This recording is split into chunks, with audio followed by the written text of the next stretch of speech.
Okay, Nate. It's warm. It's warm. It's not cool. Want my fan? No. Check how much. It's 73. Lower. Okay, good morning. Buenos días. Hi. Everybody's okay. I ran to get here. Okay, so let's go into our Tanya. We're on chapter 30.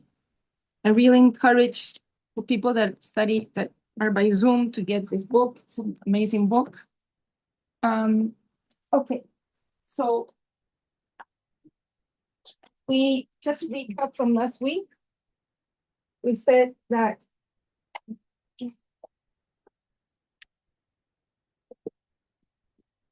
the whole premise of the Tanya is that we have two souls, right?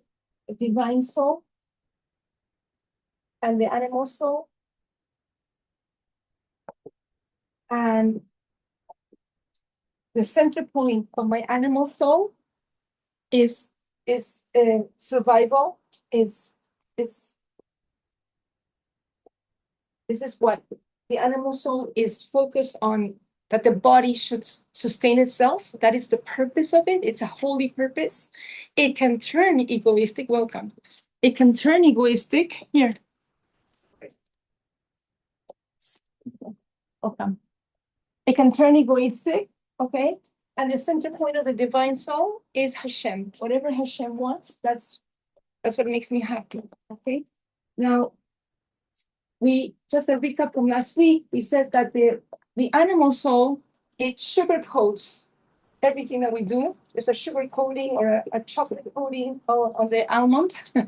And that's why it's very hard for us to really analyze ourselves, to see our faults, because anything that we do, we justify ourselves, right? Even if we speak Lashon Hara, it's because I had to, like, in South America, in Colombia, it says, like, I lost my cool because you made me do it. Like, like, you made me lose my cool, right? It's like you're blaming everybody else, but it's, and we know, my late brother-in-law used to say that when you point a finger at somebody else, you're really pointing 4 fingers to yourself. You know? And when you see a fault in another person, it's really, Shem Tov tells us, it's really something about yourself. You just, because of the sugar coating, it's very hard to see it. Okay, so this was last chapter. Okay, in this chapter, number 30, 170, now it's talking about, okay, it's so hard to really judge ourselves, but why are we always so quick to judge another person? You know, like we can see the stain on your shirt, like the stain on your shirt, but I can't see the stain on my shirt, right? And it's also always a wonder to me, like, how come we always hear the other person snore? We can't hear, almost like we can't hear ourselves snore. Right? We're very quick to judge another person. So chapter 30, which is very interesting. It says that when the original Tanya was made, there was no chapter 30 and there was no chapter 32. But when the copies of the Tanya went around and so many people were like making Tanyas that had mistakes in it, the Alter Rebbe went back and he made chapter 30 and chapter 32, okay? So the whole idea of chapter 30 is that it's so hard to judge ourselves. We're very quick to judge another person, but we shouldn't judge another person until we really are in their place, in their shoes. Now, it's very hard to be in somebody else's shoes. For instance, my sister and I were the same height, we were the same shoe size, but her feet are extremely narrow. My feet are extremely wide. So the same shoe for her, it's like, it's too big. And for me, it's too narrow, right? So even if we wear the same shoe, she's gonna think it's terrible, and I'm gonna think it's so comfortable, or vice versa. So we've always heard about nature and nurture, right?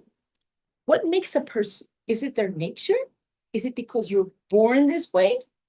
Is it because Hashem gave us some different attributes, which that is true. The way that we are shaped is because of the sefirot that are in us.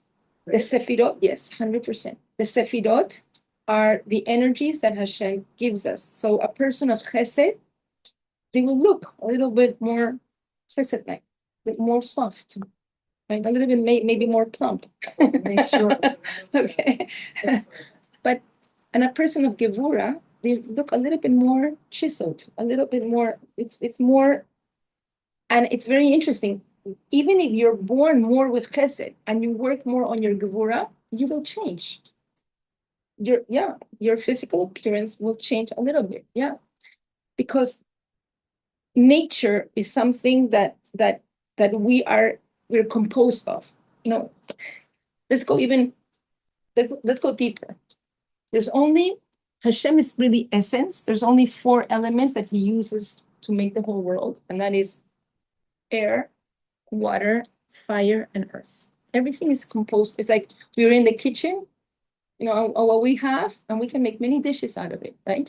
Out of the same tomatoes, you can make tomato paste, or you can make pizza, or you can make a salad. You can make different ingredients. Hashem used 4 ingredients to make the whole world. Okay, but some people got more of one ingredient than the other. Okay, the Tanya says this. If you get more water, you're a more joyous person, because water is joy. And if you get more fire, you're a fiery person, and you can get more arrogant because fire burns. But you're also a builder, because with fire you cook and you transform. And if you get more earth, then you're a more earthy person. You're more grounded.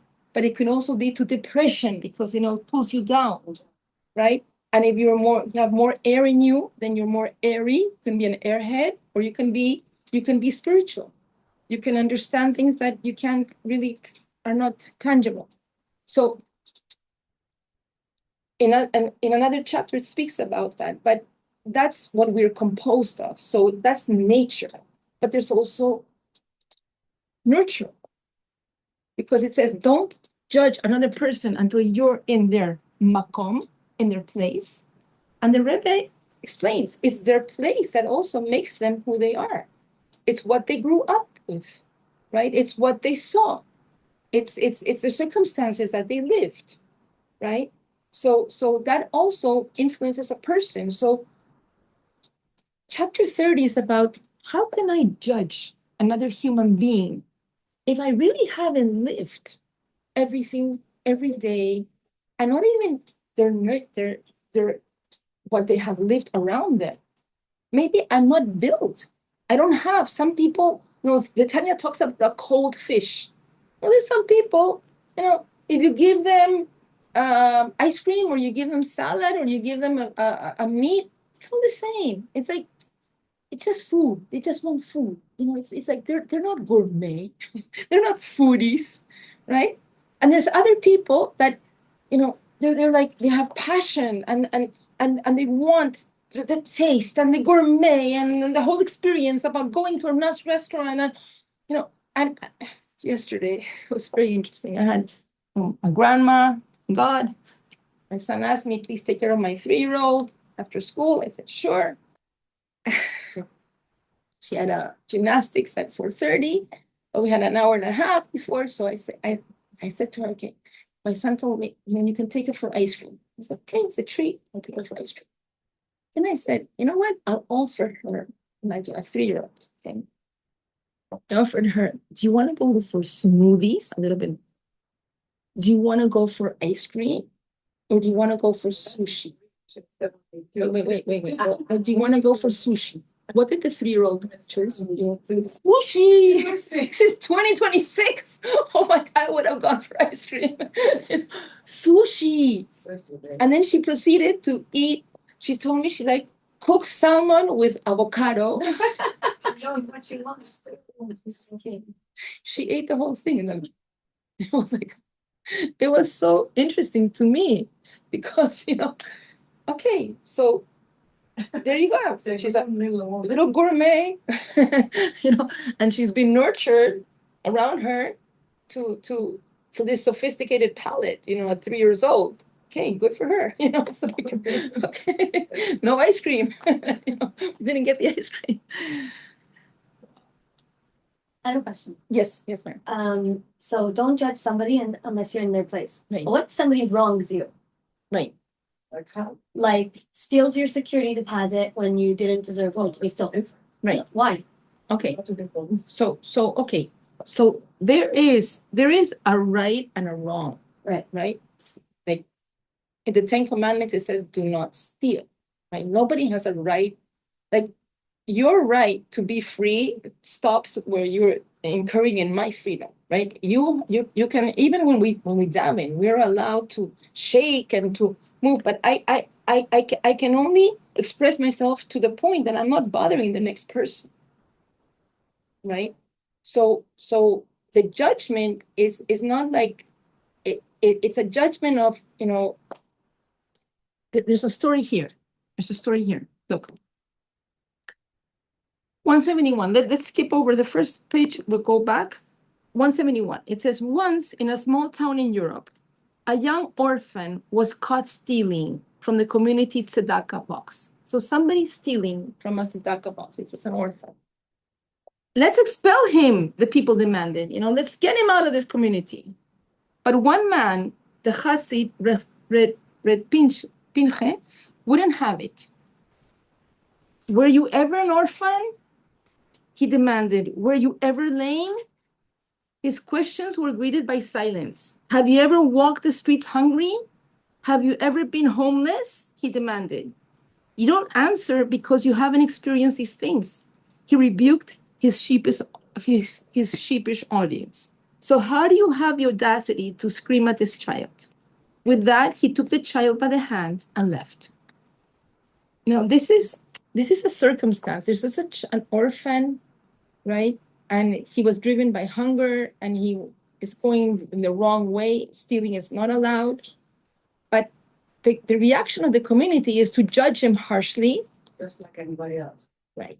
And this Chassid, he says, 1 second, let's put ourselves for a second in his place. He has no parents, nobody to educate him. He's hungry. Let's take him by the hand and let's educate him. But what you're asking is a different question, right? I have my bank account and somebody's stealing from my bank account, right? So I cannot say, you know what? Oh, poor them, you know, it's nurture and nature is making them stealing from me. I'm going to pardon. That's not right. Right? I have to take a stand and say this is not right. Now, perhaps I'm not going to the point of judging them, you know, Judgment. It's about the law. what makes them do that, but I can say, hey, I don't have to stand for this bad behavior. If it's your child, God forbid, you know, or somebody that, you know, that's your own child, and you know, this kind of thing. That's also something that as a mother, you know, the Jewish mothers always cover everything, but I'm saying, you know, like, you know, what do you do? But it's, if it was a stranger, you go to the police because it should. But I think that there's two different aspects here. I think there's the aspect of saying, I don't have to stand for this bad behavior. I'm not taking this. And there's another aspect of, you know, judging you and saying, you're bad, you're evil. Because many times people will act in a not good way. And I have every right to say, you know what? I'm not tolerating this. Now, that doesn't mean I'm judging you and saying, hey, you're a horrible person. I understand maybe you weren't educated, maybe your mother screamed at you, so you think that you can scream at me, you know, but I don't have to take that screaming. No, but I'm saying yes, tell them they're a bad person. I'm saying yes, judge them. Somebody wronged you. And so not only do you put the boundary and say you may not wrong me, you're also like, you're actually a horrible person. Yeah. Because you know you're stealing from me right now. Right. You're going to the court and you're not right. Yeah, you don't always want to go to court. You need to ask them, are they your friend? Yeah, you can say, you know, stealing is not allowed, and you know, I don't have to stand for this. I mean, you can go to court, and I'm not standing for this, but But what this is saying is that there is ultimately, there's a reason why these people are behaving that way. Right. Right. And I'm not the one that's going to pass judgment on them. Right. That's up to Hashem. Right. Okay. So 170, it says each person must judge his own position. Right. And already we've come from the chapter that says it's so hard for us even to judge our own position because we're already biased. Right. We already put a sugar coating on everything that we do. According to his situation and level of serving Hashem, to evaluate whether he serves Hashem with such an extreme battle and struggle. Okay, we all hate being told, why can't you just be like your brother? Why can't you just be like the best person in the school? Why can't, it's not so hard to, just because it's easy for you doesn't mean that it's easy for me. We retort. It is unfair when people expect things of us based on what comes easily to them. And it is equally unfair when we do that to others. The Mishnah teaches, don't judge another person until you reach their place. Okay? I'll tell you something personal. My own mother-in-law, I love and adore. I don't know if I told about her last week, but yeah, I did tell her about her. I am Chesed, and she's very much Givur. And this is who we are. And so, and then I said, whenever I serve a table, for her, I'm exaggerated. And for me, when she serves a table, it's like, oh my gosh, only 5 pieces of chicken for 5 people. I've never seen that in my life. I come from Ashkenazi. It's like, our refrigerators are like bursting like this, and we open her refrigerator and it's like 1 butter, 1. It's her nature. It's also her nurture, right? And I have to understand that. It's not like she's judging me wrong. It's just that I understand that she looks at the world with a different perspective, right? That's why I studied Tanya, you see. Just for the mother-in-law. Just for the mother-in-law. And the husband. That's a husband. No, but Baruch Hashem. Okay. In order to be non-judgmental of another, you must put yourself in their shoes. Your family, friends, and life experiences have formed you into a person who may have an easy time with a particular mitzvah or trait. Even in the same family, you have the same siblings. To one, everything comes easy. And another one, everything is hard. It is so incredible, but in the same family. So people are made with different stuff, Makeup. right? Different makeup. And so sometimes the person that everything comes easy, they're used to things coming easy. So sometimes when the wall is before them, they don't know how to pass it. And the person that things have become, everything comes hard, they become more resilient. Hashem is in the opposites. It's there's more depth in it, and everything's for a reason. But every person, the 12 tribes, each one was a different world, right? Okay. But your friends, okay. In addition, every person has a unique neshama and personality with different strengths and weaknesses. For you, a particular area may be easy, while for your friend, it's far more difficult. Before you expect others to invest immense efforts in their avodas Hashem, in serving Hashem, reflect on how much effort you put into yours. In the areas that I need to improve, am I really working hard and putting in great effort, right? It's all about, only Hashem knows the effort that He's the only entity that can judge us on effort. In life, they judge us by, achievements.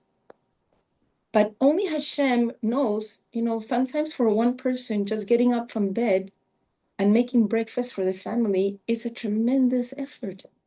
Sometimes for one person, just to smile at the day, it's a tremendous effort. And for that person, they can be Elon Musk. They can send rockets to Mars. Who knows what took more effort? We don't know. What this chapter is telling us, don't play God. You're not God. Only God is God. We don't know what the effort for a person is. Okay. Okay. After all, you cannot demand harder work from another than you demand from yourself. When we judge others, it is because we are comparing them to ourselves. Now, that's what happens. That's the big Okay, where does judgment come from? What sephira does judgment come from? comparing. Right. And so which sephira is it? It's the sephira of Gevura. And in Gevura, what is the hat I'm putting? I'm putting myself the hat of judgment. So in order to judge, I have to have a comparison. Right?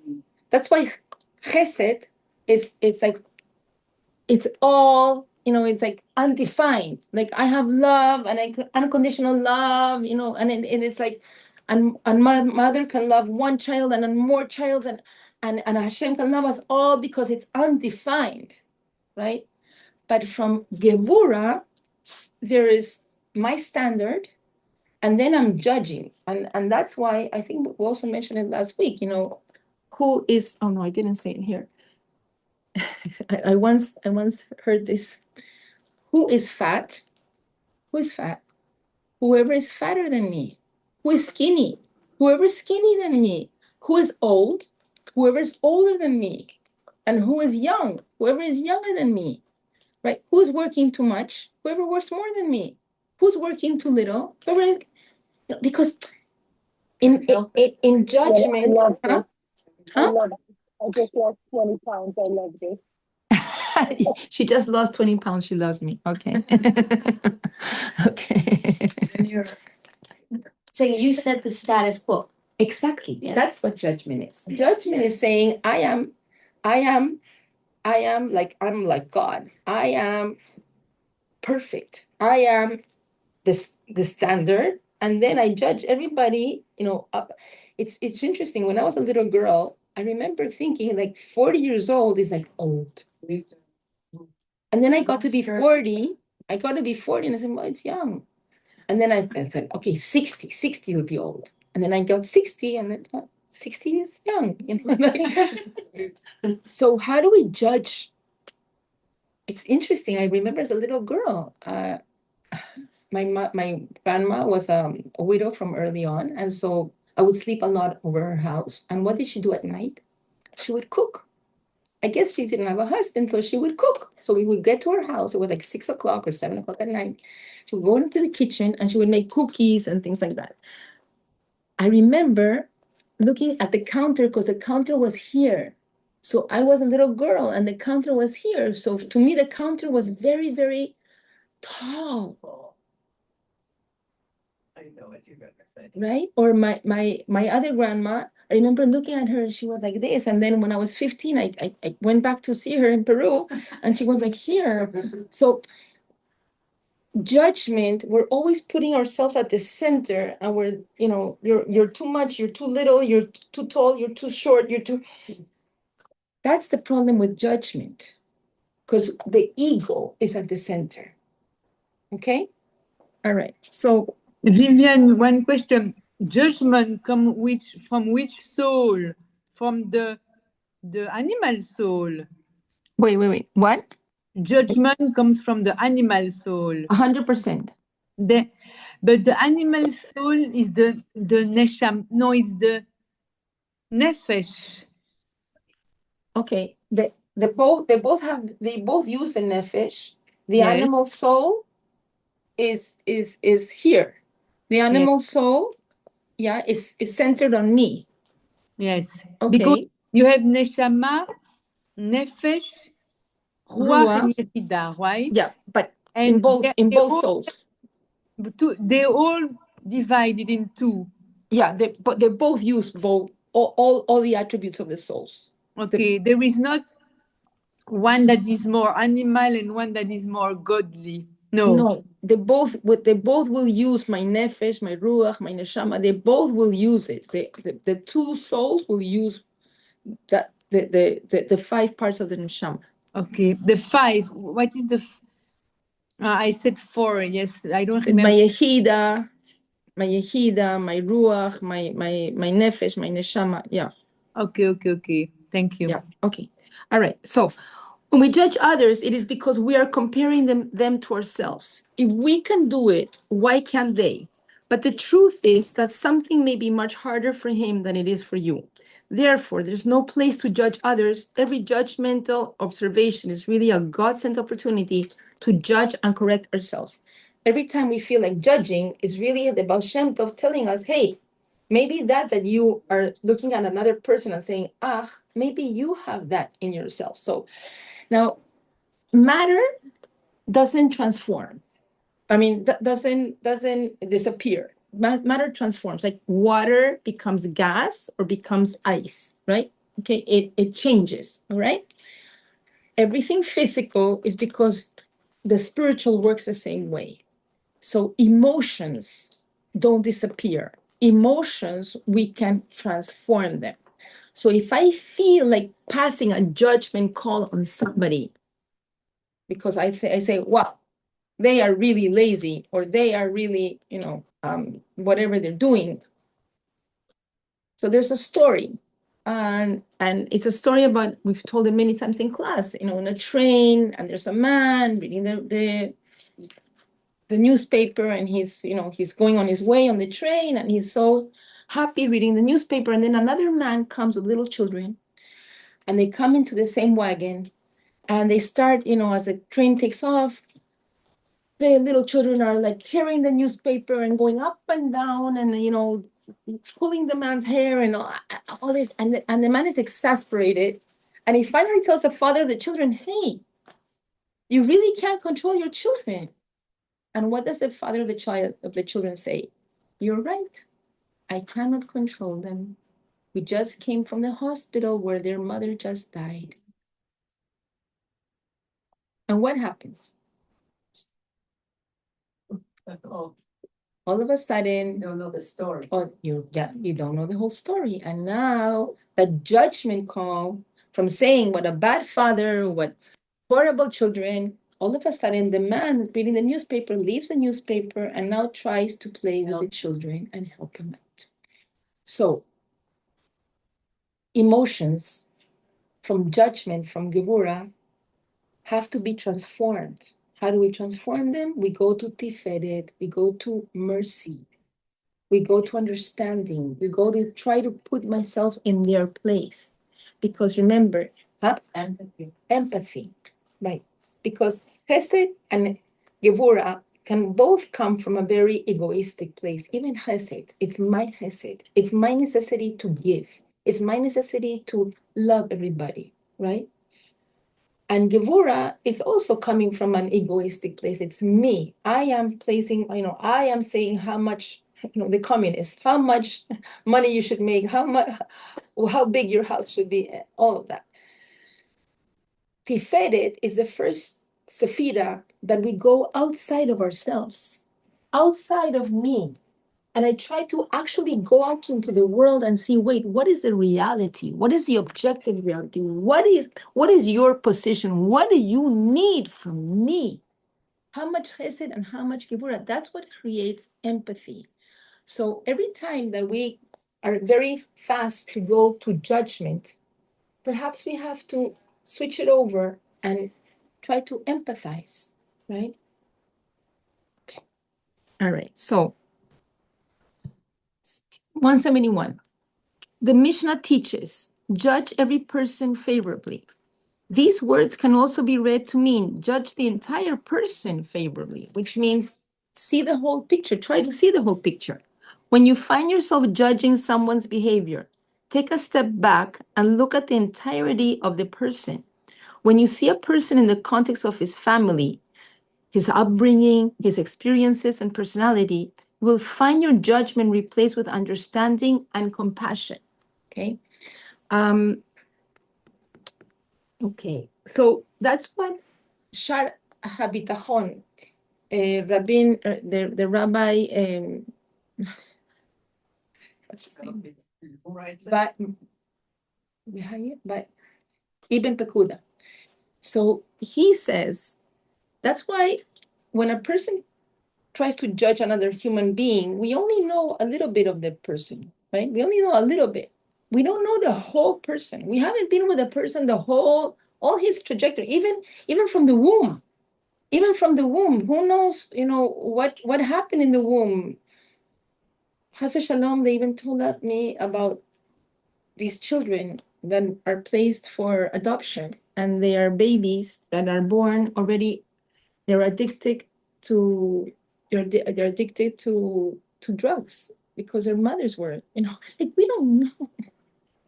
Like we don't know what all the days of their lives, what a person has lived. Only Hashem knows the whole picture, what's inside, what's outside. Okay. Okay, let's do one more. Easy for whom? 171. Who is a strong man? The Mishnah asked. One who conquers his own temptations, right? That's what the Pirkei Avot says. Everyone has their own particular Yetzer Hara. What seems easy for you might be very difficult for someone else. And what is very hard for you might be very easy for another person. A strong person can conquer those things that he finds very difficult. Like me and my husband, like he is a numbers guy. For him to think about numbers and to, that's his world. For me, I can't even look at a checkbook. like numbers are not my thing. It's like I have like a taboo on numbers. I don't think of numbers. That's not the way I see the world, right? My part is more like the spiritual and the feeling and the emotional and how are people doing and the holistic. And that's not his world.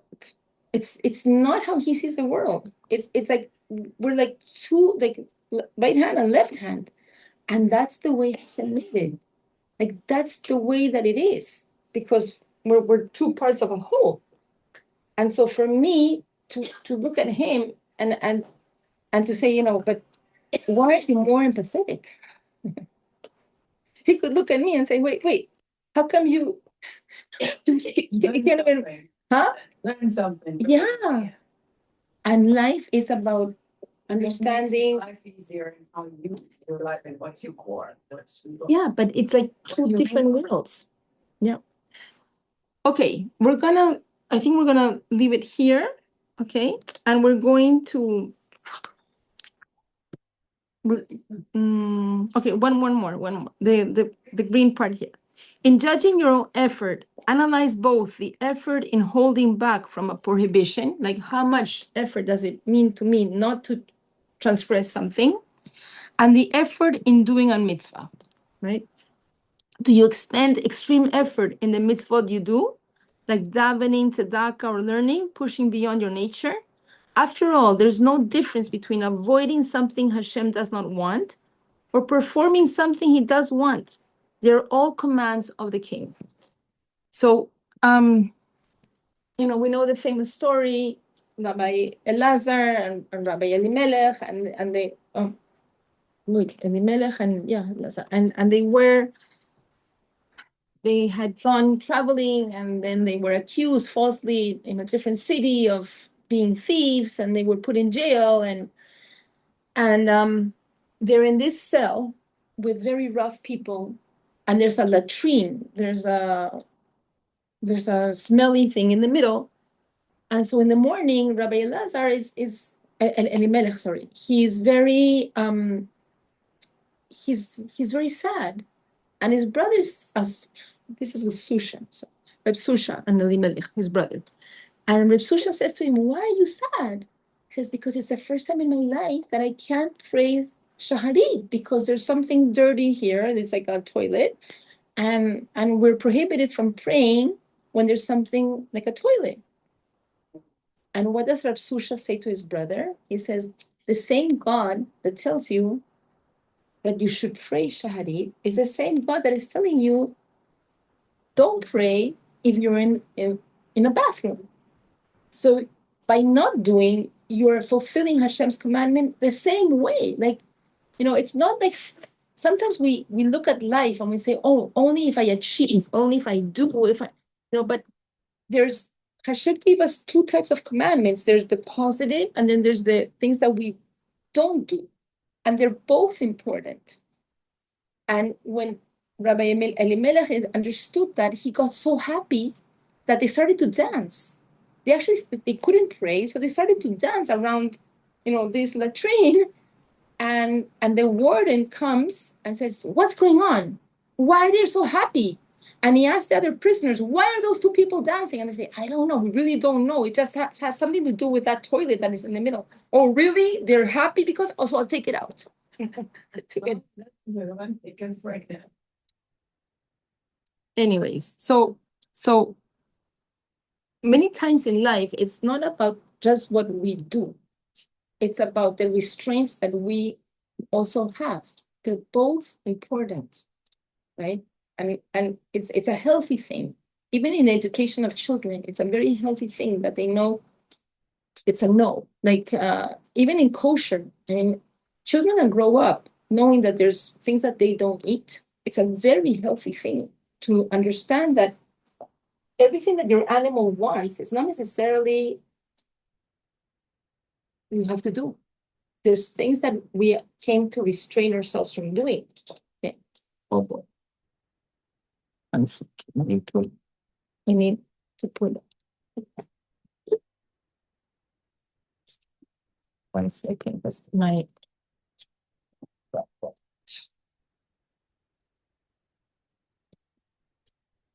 Is it charging? Not charging. Hold on a second.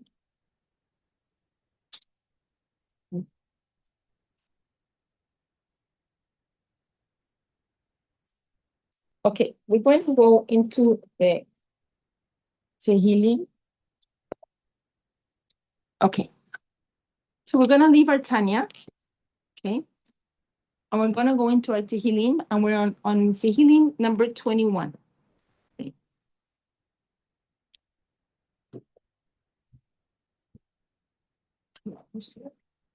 21.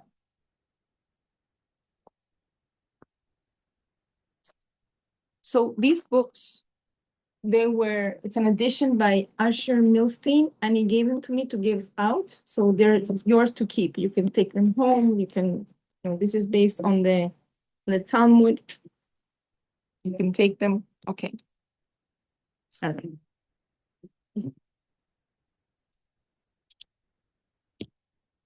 Okay. Nope, no problem. No problem. Please, don't worry. Okay.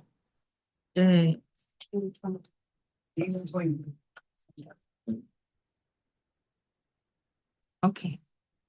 So, Tehillim 20 says like this: for the conductor, a psalm by David. So it says that this was composed by David.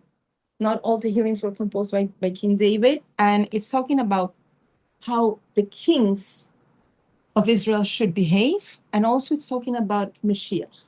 Okay. The king rejoices in your strength. It's saying that a king of Israel rejoices in the strength of Hashem. It's happy. It recognizes that it's the strength of the Jewish king is coming from the strength of Hashem. Okay, Lord, how greatly He exalts in your deliverance. He knows that it's coming from you. That the only power that He has in this world is because it's coming from you. And the Dubno Magid, he gives an explanation on this phrase, saying that it's like a man that is a pauper. He's a poor man. And he heard that his brother just inherited a big inheritance. And so the pauper, he gets so happy. He gets so happy for his brother. And the people come to him and say, "Why are you so happy for your brother? Who knows if your brother is going to share his wealth with you?" Right? And the pauper says, "It doesn't matter. It doesn't matter if he shares his wealth with me or not. I'm happy that my brother is not a poor man like myself. And you know what? And even if he were to share his wealth with me, then I will be even more happy." Right? So this is the king. The king of Israel is saying, "Wow, Hashem, you are so great. And from your greatness, you're making me great. So if you share your greatness with me, I'm happy. And even if you don't share it with me, I'm also happy. But I know that anything I have, it's coming from you." This is what it's saying. Okay? Right. Right. Huh? Yeah. Okay. Okay. All right. So the second, okay, third, you have given him his heart's desire. So you have bestowed upon Israel their heart's desire. Now we know that their heart, the Tanya says that in their heart, there's two parts. There's one part that the animal soul is its seat, it's radicated in the heart, in the left part of the heart. And in the right part of the heart is also a place of the divine soul. And so a person can have many desires. And what is this? King David is saying that Hashem is so wise that even if I desire sometimes things that are not good, sometimes he doesn't listen to me because he knows that it's not good for me. So even my heart's desires, he doesn't have to fulfill them all. And this is what Hashem is recognizing, that in my heart, I could have many desires, not just really good things, okay? And you have never withheld the utterance of his lips. So that Hashem wants us to pray to him, that the utterance of my lips is saying what we say is coming from our heart. What the words reveal what a person has in their heart, okay? And that Hashem wants to fulfill the words that a king he prays to Hashem. We know that King David, when he was old and he couldn't go to battle, he would stay back in Jerusalem and he would pray for the troops to win in the battle, and Hashem would listen to him. So he's saying that, wow, you listen to the words of the king. Hashem is listening to his words. Okay? All right.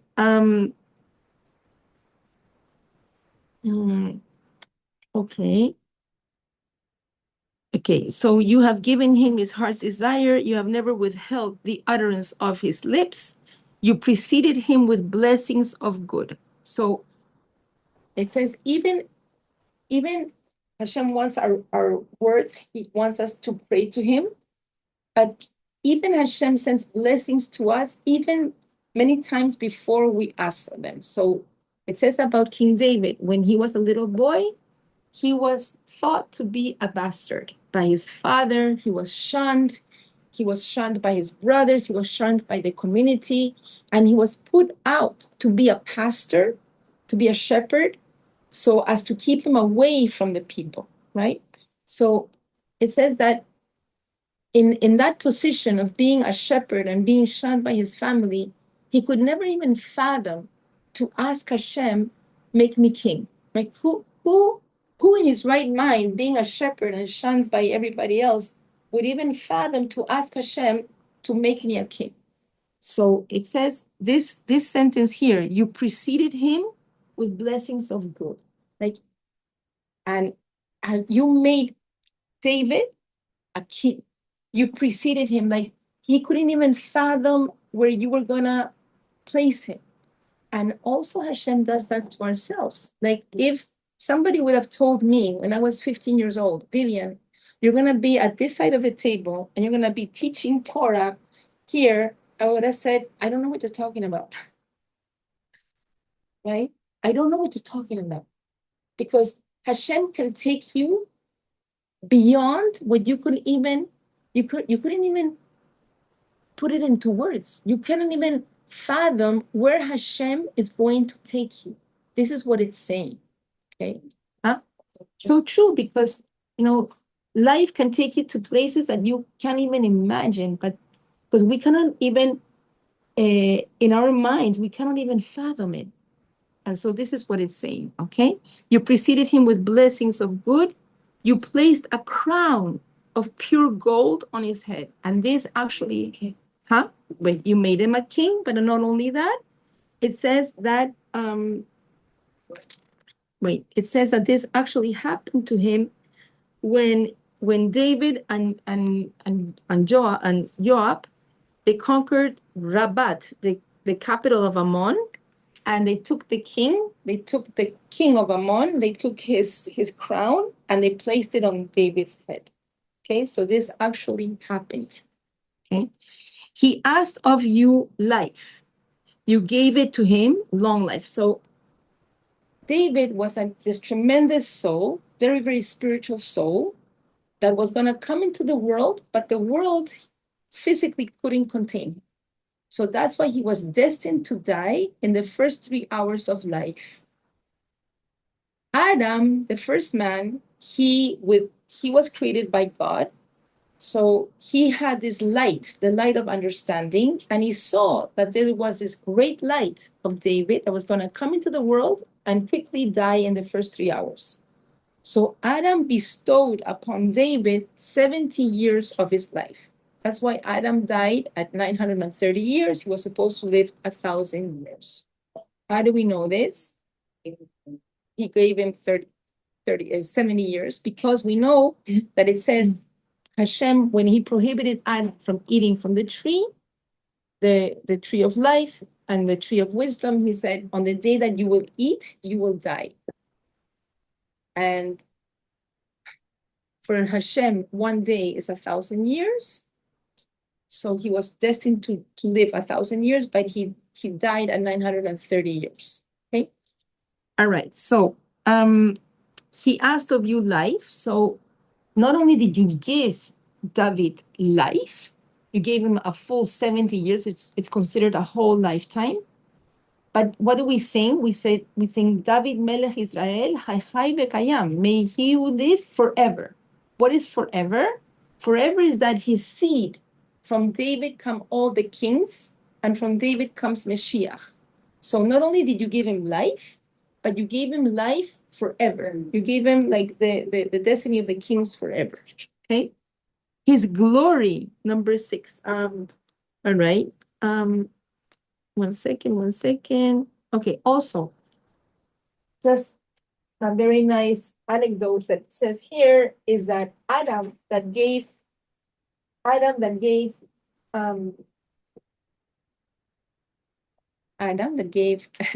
King David 70 years, it's an acronym. The name Adam this is Adam, the first man. This is David, and this is Mashiach. This is the acronym of the word Adam. Okay, that's just a nice thing. Okay. Also, it says the commentaries are saying not only did David was not supposed to live and he lived a long life, also it says about Rabbi Akiva. Rabbi Akiva was supposed to die in the plague that killed his 4,000 students. He was supposed to die in that, but Hashem gave him extra years of life so that he could start over, and he taught his five students, right? Which are Rabbi Shimon Bar Yochai, Rabbi Meir, Rabbi Elazar, Yehuda, and Rabbi Yossi. And from these 5 students, they became the pillars of the Mishnah. So not only was Rabbi Akiva not supposed to live longer, he educated his 5 students, who from them we have all the knowledge of the Mishnah. So it's like the wisdom came and endured forever. Okay. Can you look at the names of the Rabbi Akiva students? Yeah, we have Rabbi Rabbi Shimon Bar Yochai, Rabbi Meir, Rabbi Elazar, Rabbi Yehuda, and Rabbi Yossi. Yossi? Yossi. Mm-hmm. You know, it reminds me of another story that I heard by Rabbi Brisky. Rabbi Brisky tells amazing stories. He's a Chabad rabbi. And he told a story that happened, I think in the 7-Day War in Israel. And it's about the general of the Israeli army, and they were positioned in the front lines, and they were saying to them, you know, Israel was going to be attacked from all the fronts, and his directives were, you know, you're the last you're the last security that we have on this border. If the enemy crosses the lines, then they're gonna go all the way to, in Israel. And so he said, okay, but to keep this border secure, I need more reinforcements, I need more ammunition, and they told him, we have nothing. We have, we have to, all our resources are all over. We have nothing. You have just your people, and that's it. So what happens is that he said that he had, I think it was a Bedouin soldier. His name was Mandami. And as soon as they saw the enemy approaching, Mandami got up on a. Sounds like the mayor of, Oh, mayor of New York. then I'm not saying the name. Then I'm not saying the name right. I'm sorry. As we shall not. I'm sorry. Well, it was something like that. Anyways, so I don't know what his name was. Anyways, so this Bedouin soldier, he takes out a Tehillim and he says, it's the God of Israel that's gonna protect us. And it's like crazy because the enemy was coming. They were undermanned. They were under. They didn't have enough weapons. And he starts to say the Tehillim, and it starts to fill all the soldiers with this faith. And what happened was that it was really, really miraculous. And this soldier, he's saying the Tehillim, the soldiers are repeating the Tehillim after him. And the commander, this general, he says, you know what? If we win this war, then I'm going to put tefillin every day. He didn't even, he wasn't a practicing Jew. He said, I'm going to put tefillin every day. Now, what happened is that as soon as he started to attack the enemy started to flee. In the aftermath, what happened? This Bedouin soldier that had the Tehillim, they killed him. He died. And this commander, his left arm was blown off.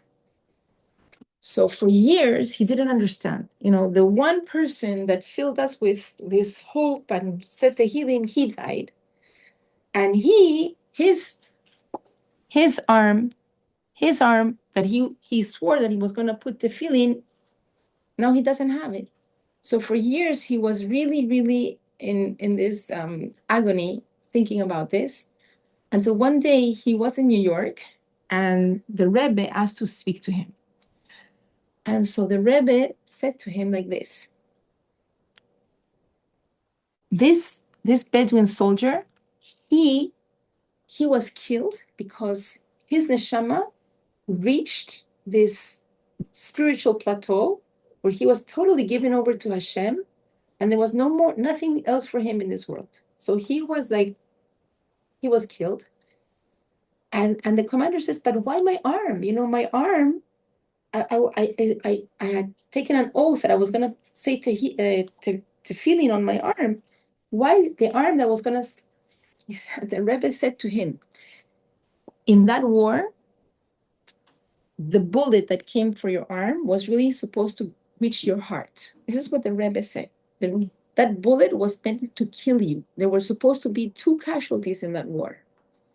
Because you had pledged your arm that was going to do this tremendous mitzvah, the arm was able to absorb that bullet. So when we read here, he asked of you life, you gave it to him, long life, forever and ever.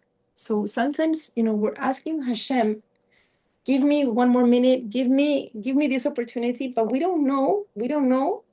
And Hashem can even go beyond that. Okay. Number 6, his glory is great in your deliverance. Which means that when Hashem saves and when Hashem makes a Jewish king great, it's really incrementing the honor of God, right? Like, that's why the Rambam says when Hashem makes a miracle for us, it's a mitzvah to talk about the miracle. Like, when Israel bombed Iran, for us, it's clear, Hashem, you did it. It's not like we did it. It's like, Hashem, you did it, right? So our honor really increments Hashem's honor. His glory is great in your deliverance. You have placed majesty and splendor upon them. So the commentaries are, you have placed majesty and splendor. Majesty is speaking about Moshe. Moshe is compared to the sun, that it is majestic, and the splendor is compared to Yeshua. So Yeshua was compared to the moon. So you have placed majesty and splendor upon him, for you make him a blessing forever. Okay. Okay.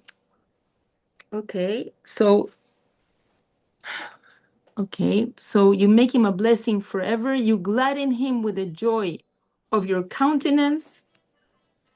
And we bless somebody, may you be like Abraham, Yitzhak, and Jacob, right? We bless people to be like the people that Hashem have blessed, right? So for the king trusts on the Lord, the king is putting his trust in the Lord, and in the kindness of the Most High, that he will not falter. Now, this is talking about bitachon. The fact that the king trusts in Hashem, that we put our trust, our bitachon on Hashem, this trust of mine, this is what elicits Hashem to perform for me. Because Hashem wants a relationship with us. It's not a one-way thing. Hashem wants us to activate this trust in him. And this makes, I remember one time Hani Lipskar was teaching us about Rosh Hashanah. And she was saying on the morning of Rosh Hashanah, in the prayers, we have to pray because that's when Hashem is going to answer us for the whole year, right? What happens, and it's such a big prayer because everything is depending on that. But she said that she was taught by her rabbi that in the morning of Rosh Hashanah, we should leave shul, we should pray, and then we should leave shul very confident. Hashem is going to give us a great year. Why?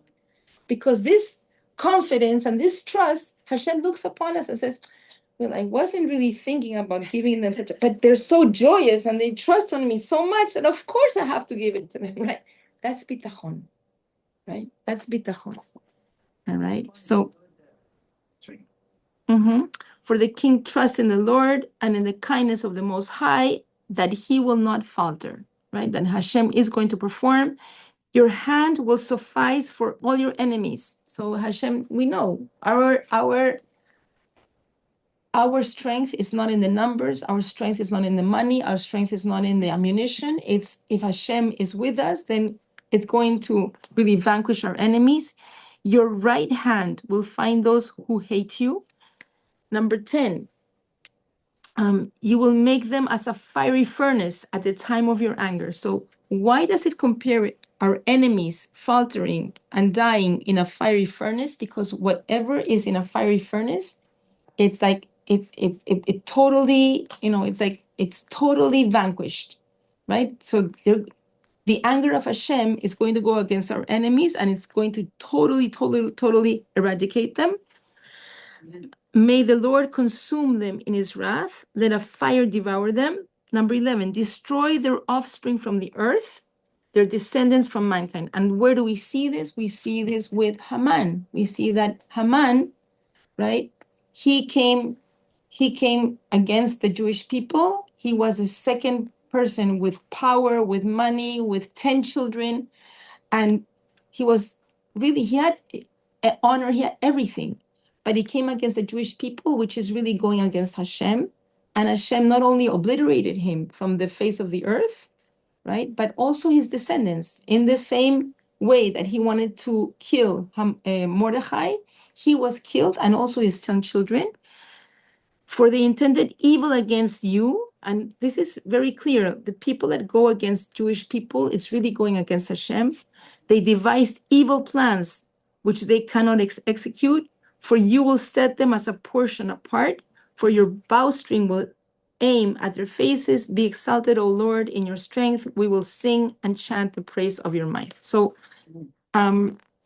just one thing, it says that Hashem gives 3 gifts to mankind, and they're wisdom, wealth, and strength.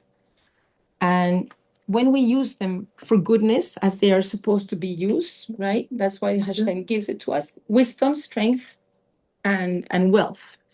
But we see, like, wisdom, Bilam had wisdom. Bilam was a prophet of the nations, but he used it for evil purposes. He used it to become a mercenary. He used it to curse the Jewish people. And in the end, he was killed. Strength, we see the strength of Goliath, right? He was so strong, but he went against to taunt the Jewish people, to taunt Hashem, and then at the end, he was killed. And wealth, we see Korach. Korach was the second wealthiest man in the world. Also, Haman was the second wealthiest man in the world. But when they used their God-given gifts to go against the nation of God, to go against Hashem, at the end, they will be obliterated. Okay. Thank you very much. Thank you. Okay. Thank you. So these books you can keep. These are for you. Like, that's not for me. Thank you, Vivian. Okay. Thank you. Bye, Rita. Thanks.